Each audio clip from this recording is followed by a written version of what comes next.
The city attorney's 15-page review concludes the SDSU West initiative is short on guarantees. San Diego State wants to build a stadium, housing, classrooms, and commercial space on 132 acres of Mission Valley Stadium property. The measure also calls for the construction of a river park on nearby city-owned land. Mara Elliott's report was put together at the request of the mayor and several city council members. The report concludes that the initiative language that'll be on the ballot in November doesn't guarantee what's being promised in the initiative. The initiative clears the way for the sale of the land, but the sale price will be determined after voters cast their ballots. If a sale is completed, the land will be developed by San Diego State University, but final approval over that development will fall to the California State University System Board of Trustees. Elliott's analysis says there is no recourse in the initiative for the city if the joint-use stadium, river park, or additional recreational land does not get built.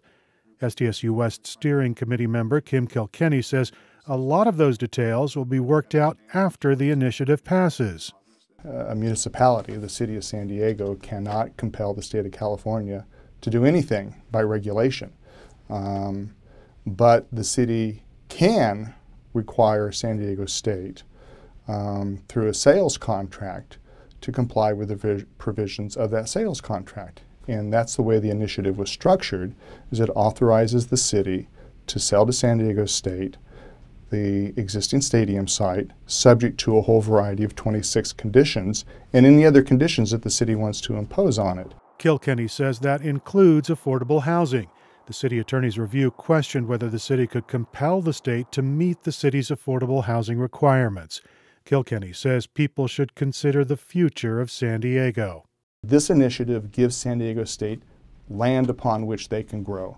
And when that occurs, that is going to educate our population and increase our economy because it's going to produce better jobs, higher incomes, more businesses. And it does all that through an open and transparent process consistent with California environmental law. Soccer City backers offered this observation of the city attorney's critique, quote, "The city attorney's analysis exposes the empty promises that the developer promoters of SDSU West are making to San Diego. It's clearer than ever that the so-called SDSU West initiative, while hiding behind the university's name, is really about protecting the interests of Mission Valley land barons on the back of San Diego taxpayers."